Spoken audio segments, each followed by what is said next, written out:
watching the Bethel College Football Show.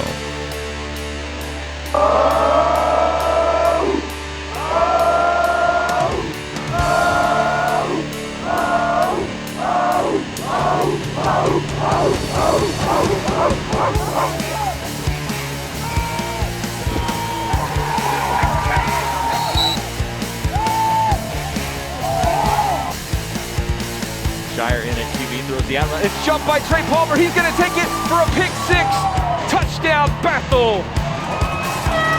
He catches it in midfield. Braden Francis from 91 yards from Zach Esau.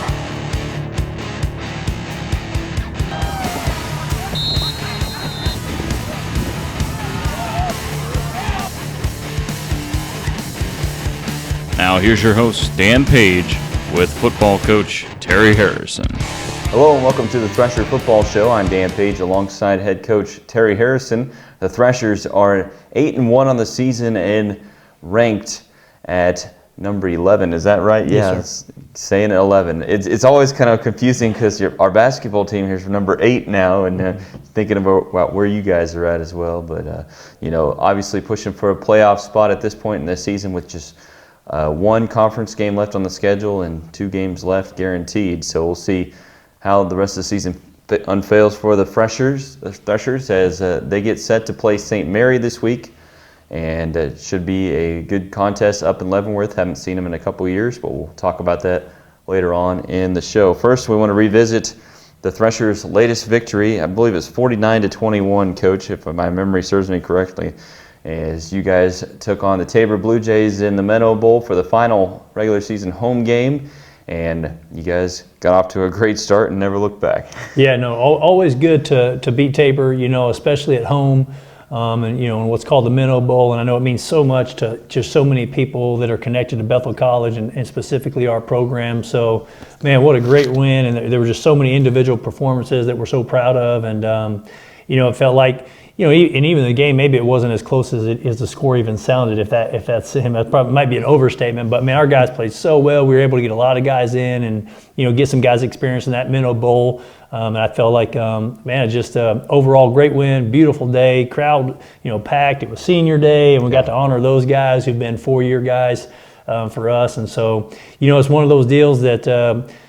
It's hard to say thank you enough, and it's not even enough to say thank you and give those guys a ball. I know we talked about that after the game, but just those guys meant so much to go out, on a win and what could be their final home game, depending on how the playoffs shake out. It was just super pumped for that and excited for all the families that were there and all that and all that. So great game, and felt like we played really well, and I felt like there was just a bunch of individual guys we could talk about certainly, but then collectively it was a really good day. Absolutely. The Threshers got off to a 42-0 lead before Tabor finally scored. That happened in the third quarter, but in the first half, Chance Scurry takes the first 2 touchdowns for you guys, and then you have it on a 4th and 7. Tanner Galliard catches the ball for first down and extends it for the touchdown from DJ Sears. Then you get a touchdown off run from Cameron Harrison. So we're monitoring his situation as far as yardage goes. And then Chance with another touchdown to start the second half, and then Mario runs it in. So, and that was kind of an interesting Mario's touchdown. That whole drive, you guys get a huge run from KJ, and then another penalty added on to it, and then next play Mario scores. So it all happened very quickly. Yeah, no, for sure. That drive was one of the coolest of the games. We were pinned so far back. Yeah. I think their punter got player of the week in a loss, and he pinned us back, and so. KJ busted that thing out there, did just an amazing job of fitting that up, and had a busted a long run. Then you talked about the penalty. You get them on their heels because you think the emotional roller coaster for that defense to feel like, oh, we've got them back and maybe it's going to be a safety, and then boom, we bust that thing out there for such a big run, and then then the penalty, and then we're able to score. So that it kind of just put any, I don't know, whatever flames were burning, right? It kind of put that out, and it felt like we were right back in control of the game. So that was really cool. But some of the guys you talked about. Chance has been a player since he got here, and he's closing in on the career touchdown record of that Zach said. I think he's 5 touchdowns away, and he's never been a flashy guy. He's been a work guy and just a load to tackle, and I think it's obvious how physical he runs the ball, and then to know that he's done this in 4 years, and to close down on the career touchdown record, just an amazing accomplishment. Especially, people may not know, he misses, so many games a year because of his Air Force Reserves commitment. And so I think he's missed maybe 4 or 5 games, maybe 5 or 6 even. I don't know the exact number, but from the time he's been a freshman to now, because he's serving our country on the weekends. And so, think about how amazing that is to do it in a shortened career because of that. Just truly amazing. Couldn't happen to a better teammate and a better kid, and a guy who does just a phenomenal job. And he's having his best year. I think he's top 5 in the country in rushing, and it's just been really cool. And obviously, I coach the O-line. I'm really proud of those guys. This is a testament to them too. And the way our slots block, it really is a group effort. But when you're closing in on something like that, it's definitely worth noting. And then I think Cam's got some all-purpose stuff going on. I know we're tracking that as well. But just guys that have been career guys here who've been here and done it the right way, and just come to work every day and do their job. So really proud of that. And then like you talked about, our defense just played really well. They were doing some different stuff than they showed on film, which is funny. They've been very, very multiple, and then we played them and they weren't necessarily. They kind of limited themselves on offense. So it was just, we prepared, for a lot more than what they showed, and they run some different stuff. But man, I felt like our guys played just super well. Lots of big plays that happened, but specifically those guys we've talked about, and felt like we're playing really efficient and kind of setting ourselves up for this final stretch of the season. Absolutely. You talked about rushing yardage and everything about Chance. He is actually, I believe, within 400 yards of the career rushing yardage mark for the program. So to supplement that as well. And obviously, when you have to miss those games for those type of things, it's just really awesome. He's just having an amazing year. I don't know that many ball carriers in this offense go for 1,000 yards in a season because you spread the wealth so much. But he's having a fantastic season, and definitely people monitor his stats the rest of the way, and the records are on the BethelThreshers.com website. So you want to see where he is and how close he is. You can monitor that yourselves. But another one is Cameron Harrison. You just mentioned that with a footnote. I think he's 82 yards away from breaking the career all-purpose yardage mark. And so that's significant for another senior for you guys. So those two, and then everybody else that kind of contributes to the offense has been phenomenal. And the Threshers got an additional touchdown on the day on a Landon Barnes touchdown run to win at 49-21 over Tabor. Obviously, the defense had a lot of great things as well, Coach. Trey Palmer gets another interception, and Josh Seabolt gets Defensive Player of the Week. Those guys just act like that's routine for them on a given week. Yeah, you hate the hard part. You don't ever want to. It's kind of like it's so hard to win a football game. We always have to remind ourselves to enjoy them, because the losing hurts way too bad not to enjoy the wins. Well, the same is true for, we're not about awards, and we're not about, that's not what motivates us. That's not what drives us. But you do want to celebrate when guys get that, and it's kind of funny when you have someone who's been Defensive Player of the Year, he's been All-American, he's been a however many time Player of the Week. You don't want to take it for granted, but certainly it's something that we've seen quite a bit, and deservedly so. He does a phenomenal job. He's top in the country in tackles for loss. He's up there in sacks, and it just had an amazing career, and he's playing really well right now. So to see that for Josh is really cool.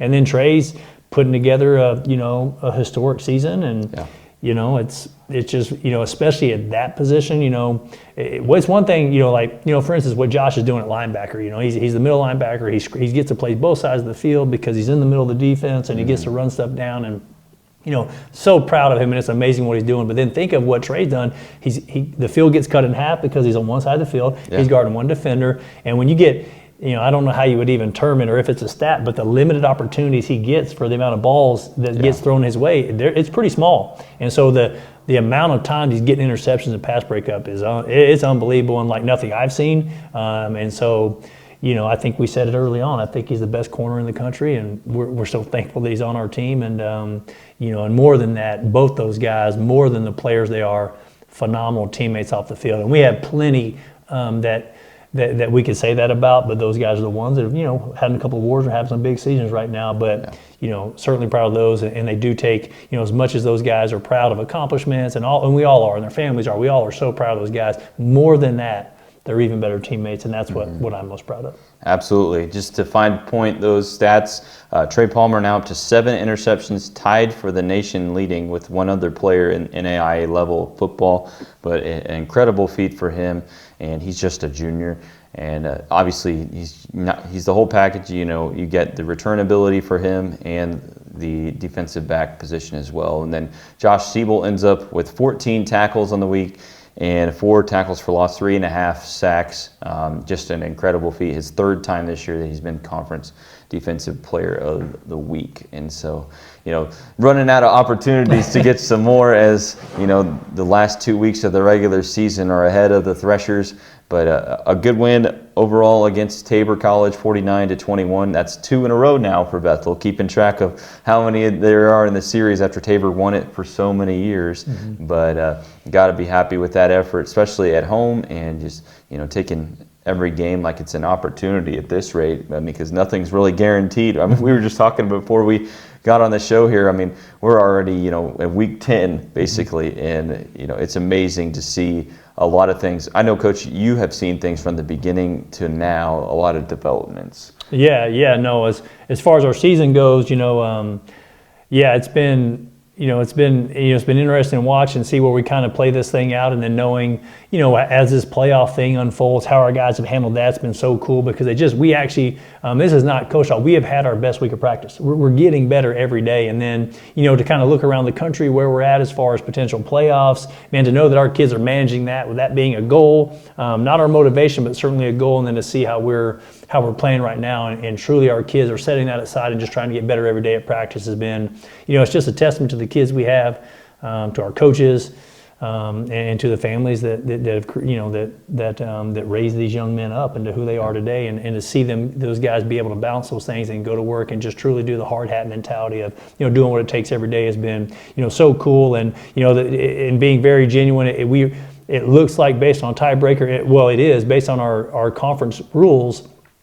We mathematically cannot be the automatic bid. So we're going to have to make this thing as an at-large bid, even though there's still a chance we could be a co-conference champion. And there's just some math and how the tiebreakers go. So, you know, there really is no guarantee. While we feel like we're in a very good position, we have a very strong case, we need to play really well at St. Mary to finish out this conference season, to really kind of solidify our, whatever you want to call it, our resume for being a potential at-large bid. And we've told the team this, they know where we're at. And so, you know, it's one of those deals. It sounds like coach speak to say you got to take it a week at a time, because, you know, we have to wait to see how it plays out. That's really where we're at. And so, man, we've had a great week of practice. Really proud of where we're at. It looks like, you know, potentially, I don't know all the records, but my guess is maybe our first opportunity for back-to-back 9-win seasons in Bethel history. We don't know that, but I think that's the case. Man, just what an amazing run of, you know, if you want to go back as far as 3 and 4 seasons to now, just truly remarkable, something I've never been more proud of professionally. And then, you know, just knowing all the work that it's taken, and, you know, everybody's contribution, from your contribution to Tony, what he's done as his leadership, President Gehring, our families. It's just, man, something that it really is remarkable, and something I'm so proud of. And it's fun to go to practice every day. And, man, we want to give this thing our best shot. So hopefully we can just keep on playing, you know, after this regular season wraps up. Absolutely. And the Threshers are off to an 8-1 start on the season.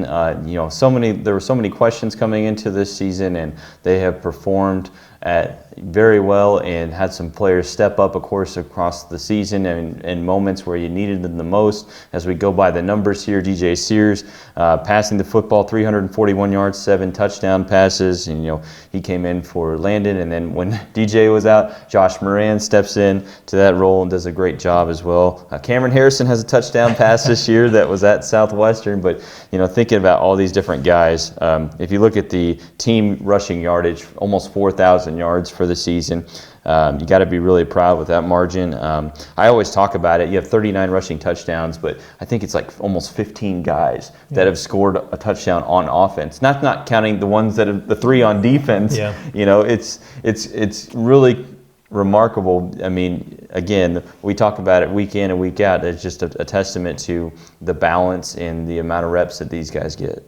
Yeah, you know, one of the things I'll say about that, you know, is that, you know, it's like talking about Chance. You know, like we were talking about Chance previously about his closing, but you can't it's one of the hard parts about our offense to defend us, because you can't just focus on Chance Scurry, because we have so many other weapons, from our receivers, our quarterbacks, to our slots. And so all that works together, and you kind of have to pick your poison. And I just feel like Coach Reed and Coach Kelly have done just such a fantastic job of making us extremely hard to defend, because you can't, we're not a one-trick pony, man. There are multiple guys who can make you pay, and so it makes us incredibly tough to defend. We have such great players. Our offensive line is playing at the highest level since I've been here, and I coach those guys. We're just really, and we're closing in on some other things as a team, and so it's just been truly remarkable. I think I don't know, somebody posted something about our number of rushing yards we have. It's insane. And so it's just something that it takes such hard work, and it is such an unselfish offense to play in, that you have to be willing to, maybe this week I'm blocking and the next week I get the ball.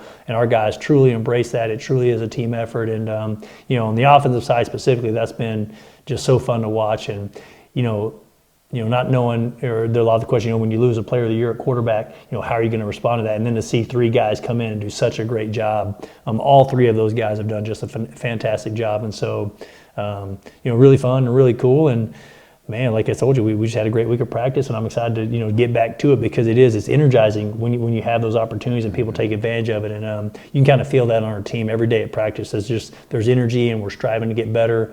No one's settled for where we're at. And so it's been, so cool, so proud of those guys, and I know you've seen it out there, and we just it makes every Saturday so fun, and we look forward to it for sure. Absolutely. The Threshers, if you're wondering, average 443 yards rushing per game and 510 yards of total offense. Defense doing pretty good against the run, only giving up 66 yards a game, and then almost 200 yards through the air. But in this type of day and age, that's almost a given for any offense. But, giving up 16 points a game, not bad. Defense keeping, things good for the offense, and vice versa, doing a good job of cohesiveness in that regard. So that's the cap on that thought. We're going to put this first segment to bed for a second, and when we come back, we're going to talk about the Threshers and the St. Mary Spires, the final conference game for Bethel College in the 2021 season. Don't go anywhere.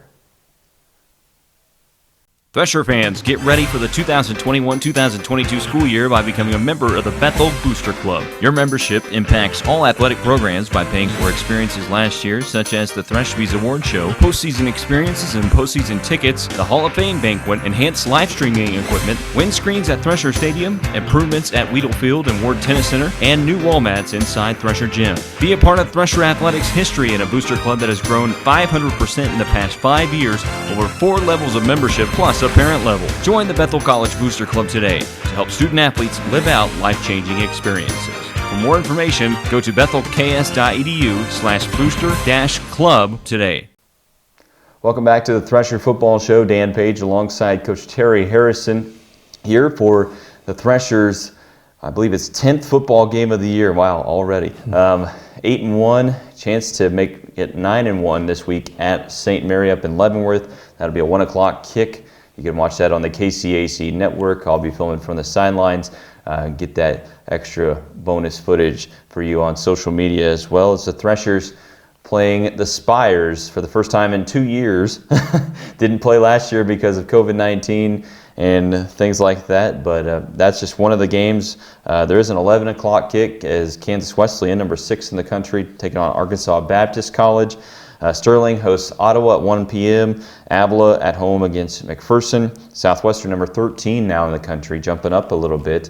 They host Friends, and Bethany hosts Tabor to round out the rest of the conference schedule for this week. And the Threshers taking on St. Mary. And, last year was you didn't know what was going to happen schedule-wise with things, and it was just kind of just a fluke year. But a couple of years ago, you guys really, put it to them, and I think their personnel has changed a little bit as far as coaching and players and things like that. But what do you know about St. Mary? Yeah, just what you mentioned. We played, the last time we played them would have been in 2019. We played them here. It might have been at the end of the year at some point. Mm-hmm. But from that, since that game has passed, they have had a coaching change. So they've had a coaching change, and the coach that's there now was there a long time ago, and now he's come back.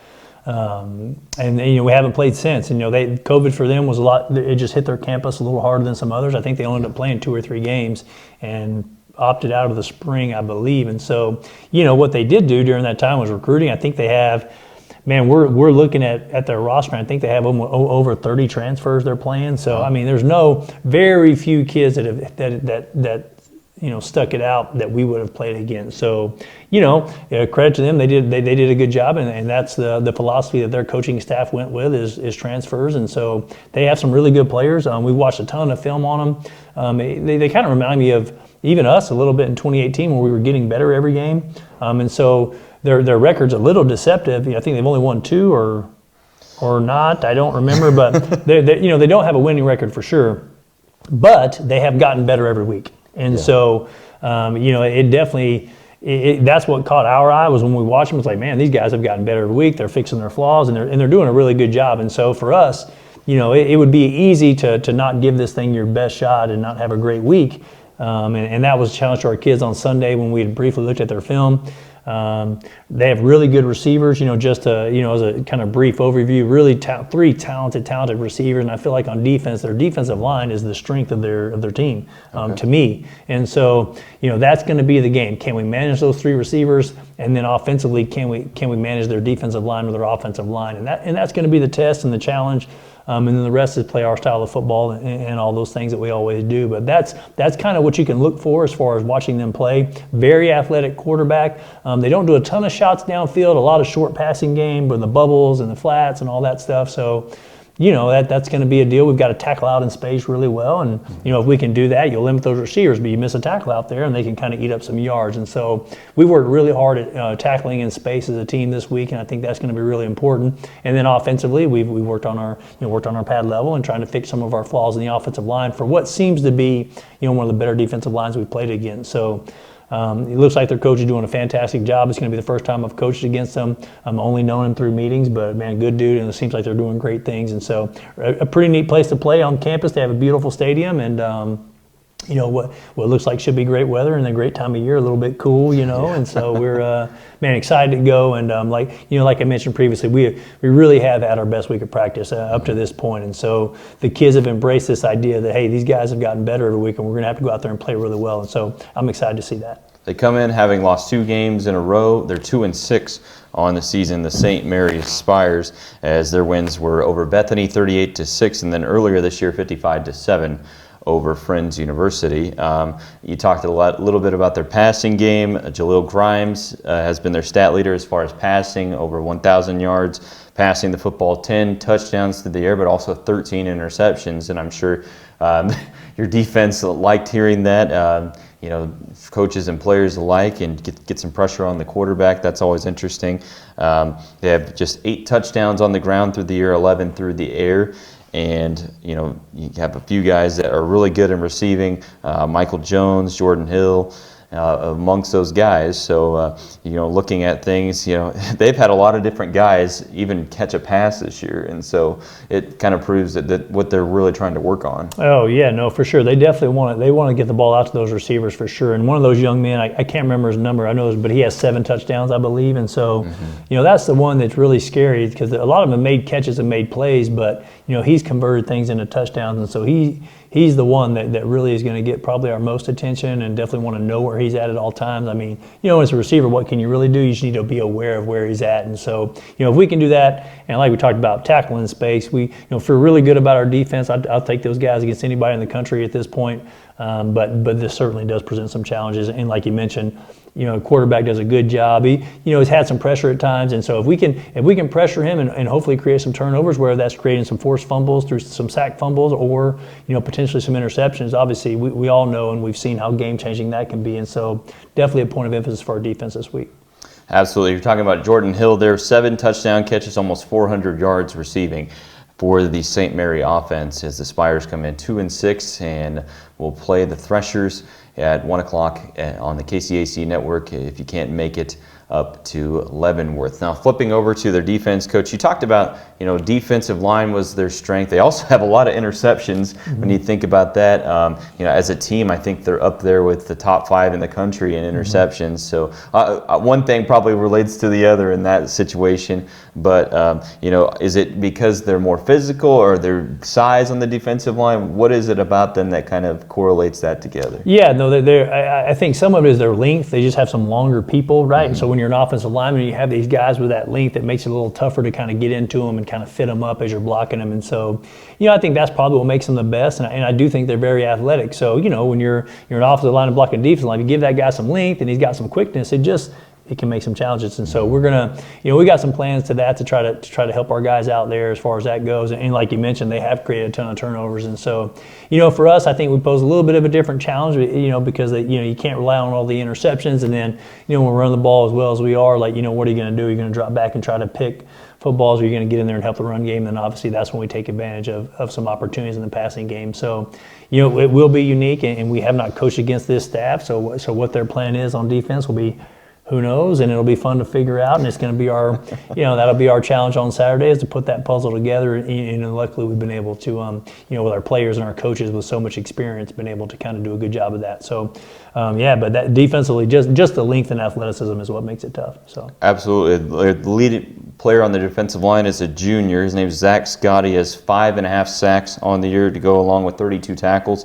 Their top tackler is a defensive back, Jackson Curtis, with 66 tackles, a couple interceptions to his name, and then Nick Holmes, another senior defensive back, with 4 picks as a part of 14 interceptions for the Spire defense coming in. So, as far as much as you guys run the football, they may be a little disappointed, but you guys have proven, throw the ball 5 or 6 times a game, it seems like, in recent games. Yeah, we're going to do whatever it takes to win. So if those guys, depending on what they do, and if those guys decide they want to play, under a certain yardage, we'll take our shots over the top, and I think our guys are pretty tough to cover in that scenario. So, the fun part is, who really knows what we're going to get, and we prepare for every defense. Our people have heard that spiel before, but I think the challenge is going to be for them is, hey, what are you going to do? You haven't seen it as a coaching staff, you haven't seen it as a player, and you can try to practice for it, but stopping us when our guys are playing hard, and as we get better, as games go on and we really wear people down, that's the challenge. And so I think it'll be, that'll be an interesting matchup to see, And so, offensively, they run what they run, and they've seen defenses, but on their defense side, they will have seen nothing like what we do, and arguably one of the best in the country at what we do. So it'll be fun. It'll be a fun opportunity, a fun challenge for our guys. And so like we mentioned, if we can get those guys blocked up, I really like our chances. Absolutely. The Threshers and the Spires, 1 o'clock kick from Leavenworth this week, as the Threshers play their final conference game of the season. The Threshers, since 2005, have done very well against the Spires. They've won the last 2, but they are 5-10 since 2005 against St. Mary. Last win came in 2019 in November, and it was a home game at Thresher Stadium that day.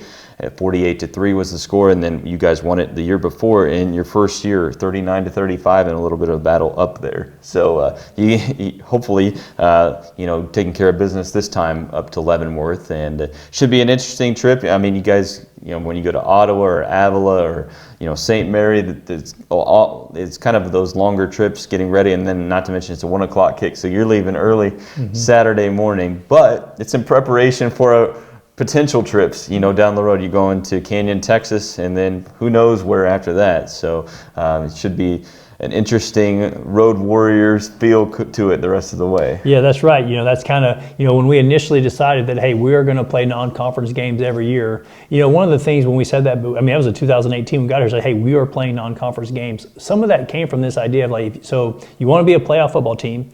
Well, if you're going to win a playoff game, you got to win on the road. It's what you got to do, right? If you're going to win a national championship, you got to win on the road. And so, one of the cool parts of our conference is we are pretty local, and we have these short bus trips. It's easier on families, and short trips. That's cool, but it doesn't necessarily prepare you to get on a bus and travel, stay overnight, and do those things. And so, that's what we want to do for our kids, to give them the best opportunity to compete at their best in a playoff scenario. So these games, like St. Mary, like you mentioned, Ottawa and Avila, there are multiple conferences that are within a day's drive of us. And there's teams that, if we draw them in the playoffs, they're going to be 1-day trips, 3 to 4 hour bus rides.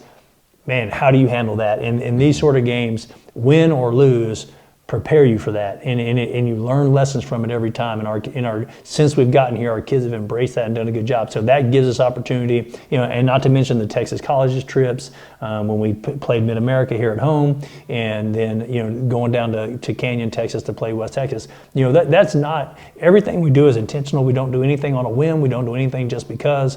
By design, that's setting our program up for success and hopefully for road playoff success. And so that's kind of our mentality. Not to mention they're a good team and they're playing their best football right now. So we got to play really well to beat St. Mary. But it is a great opportunity for our kids to get that experience. And so, we got to get up early. It's not crazy early, but, it's like getting up for class on a Monday or Tuesday and, get on the bus and then get up there and then get off the bus and get yourself going. And so what a great opportunity for us to kind of practice that and, and see how we're going to handle that scenario. And like every challenge we've had this year, our kids have risen to it, and I don't anticipate anything different based on the kids we have and the coaching staff we have. But it is something that we take very seriously. Absolutely. The Threshers have had a lot of privileges. I don't think people understand that in different areas of the NAIA, you have to travel a day to get to places. I was talking to our new women's basketball coach, Derek Pringle, and he was like, when he was at Simpson and out in California, you got to travel the whole day just to travel to get to where you're going and then play the next day. So it just was one of those things that, we've kind of had that privilege. And so it'd be interesting to see what becomes the rest of the way. Leavenworth, Canyon, Texas next, and then who knows what else for the Threshers. But a good thing that is a factor is that a lot of teams in the region are playing well as far as nationally. In the NAIA ranks, you have Baker that comes to mind, and not to mention the teams within our conference like Southwestern and Kansas Wesleyan as well, and then a whole slew of schools in Iowa that are pretty dang good as well. So it'll be interesting to see. Coach, I know this is kind of a week ahead a little bit, but, have you really faced any kind of scrutiny or anything to scheduling West Texas A&M ahead of a potential playoff matchup at all or anything like that? No, not really. Our kids are really excited about it. We talked about this back in the spring, and one of the things we said was, look, we had a Week 11 bye week, which is the absolute worst bye week in the conference, randomly, and all we can do is reach out to teams and try to play them. And so, when you only hear back from one, or one reaches out to us that's willing to play, we're committed to playing non-conference games, and West Texas was the only team that was willing to play us, and we just couldn't find an NAIA team that was available or willing to play us Week 11. And so it's kind of the blessing, and it's awesome to be a really good team, and it's awesome to get national notoriety. It also makes it makes finding out of conference games a little bit tougher than it was in 2018. And so for us, the other deal is, look, it's a Week 11 bye week, and the NAIA playoffs are the hardest division to qualify for, right? And so there's 12 automatic bids and there's 4 at-larges. And so the reality is there's never a guarantee unless you get that automatic bid as a conference champion or divisional champion in conferences that have 2 divisions. And so, for us, when we decided to play this game back, we agreed to it back in the spring, was, look, there's no way to guarantee we're going to be in the playoffs. Obviously, that's the goal and that's the end. But more than that, man, if we have one more opportunity to take the field with Chance Scurry's, Josh Seabolt's, Landon Barnes, those guys that have been here for so long, Avery, Drannon, those seniors, Matt Hernandez, Taj, these guys that have been here and done so much, I'm not going to end that season early. We're going to take that game. And so, for us, we're going to get to go do that. And, like I said, we have a pretty good resume. We've lost 2 conference games in 2 years, both of which less than a touchdown to currently a top 5 team in the country. Talked to a lot of coaches across the country. We feel like we have a pretty good resume and we have a pretty good football team here, and I think people are aware of that. Also with a playoff appearance last year, and we played the national champion closer than anyone in the country did last year and up to this point. So we feel like we're going to be a playoff team, but at the same time, we got to play really well against St. Mary, and we're going to go play and have, just an awesome experience with our guys at West Texas, and we're going to go compete like crazy. And we're going to go get on it with anybody. And I guess what you have to decide is, when we recruit kids here, and we have this program, if you're going to be a program that says we will play anyone, anytime, any place, well, when you get that opportunity, you get called to the carpet, are you going to do it or not? And so for us, we want to play these games against quality opponents like West Texas A&M in tough atmospheres like Canyon, Texas. I'm telling you, it's going to be a beautiful stadium. It's going to be a big-time atmosphere. Well, we all know as parents, because we had so many kids at Lindsey Wilson, you can't play a team that's not very good and prepare yourself for the playoffs. It's just not possible. Mm-hmm. So we've seen Lindsey Wilson, who's a national champion. Who are you going to play that's going to prepare you for that game? Because that's who you're going to have to play and win to keep playing in the playoffs. And so for us, the most likely candidate for that on the people we had on the docket was West Texas A&M. And so, there are definitely programs with different philosophies, and they look at records and they try to find the worst team last year and they try to play them, and that's just not my personality. We want to play really good teams in really tough environments because we know it will pay off for us. And so I think our kids have embraced that and they know that. But you can't go beat a Lindsey Wilson. You cannot go beat a Morningside. You cannot go beat a Grandview at their place if you've never done it or if you've never competed in that environment. You've got to make that normal. And so we were able to do that last year against Lindsey Wilson. We got a feel for what playoffs are like. We put 3 really good quarters together and we couldn't finish. That's been our goal this whole time, is finish. So we're going to go do that again against West Texas. Then, more than likely, and if we are able to get that at-large playoff bid, that's where we're going to go. We're going to go to a Morningside. We're going to go to a Grandview, most likely. We're going to go to a Lindsey Wilson again, and now we will have played 2 of those games already, and it's going to give ourselves an opportunity to compete at a higher level. And so for me, it's a no-brainer. I think our kids have embraced it, and not to mention it's an experience that our kids are going to never forget. So that's kind of where we're at with that, and again, the coaches poll, and the coaches poll is what decides the Raiders who goes to the playoffs. We have a lot of guys that are aware of what kind of football we play here, and I feel very comfortable in that regard. But certainly, we didn't recruit kids here to take a week off or to not play a game, give an opportunity. We told our guys we're going to play.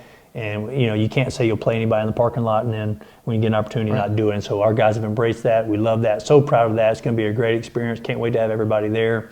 But certainly, you can only play the people that are willing to play. And that's how this game happens. So super excited for it. Man, super excited to see how this thing plays out. More than anything, this St. Mary game's huge because they have gotten so much better as the season progresses. So can't wait for that as well. And folks, if that doesn't describe the transparency within the football program at Bethel College, I don't know what else does. I mean, there's proof in what they practice and everything, and absolutely. So I didn't mean to catch you off guard with that question a little bit, Coach, but obviously, I mean, when you do things the right way, it's not a surprise. And so, but the Threshers are going to take on St. Mary, the Spires, this week, and at 1 o'clock kick from Leavenworth. If you can't make it, again, kcacnetwork.com. St. Mary's announcers will have the call for that one. I'll be on the sideline, but we're excited for it. The final conference game of the season this week for the Threshers before they go and play Division II West Texas A&M on the road. Should be exciting. So for Coach Harrison, I'm Dan Page. Thanks for watching this week, and roll on.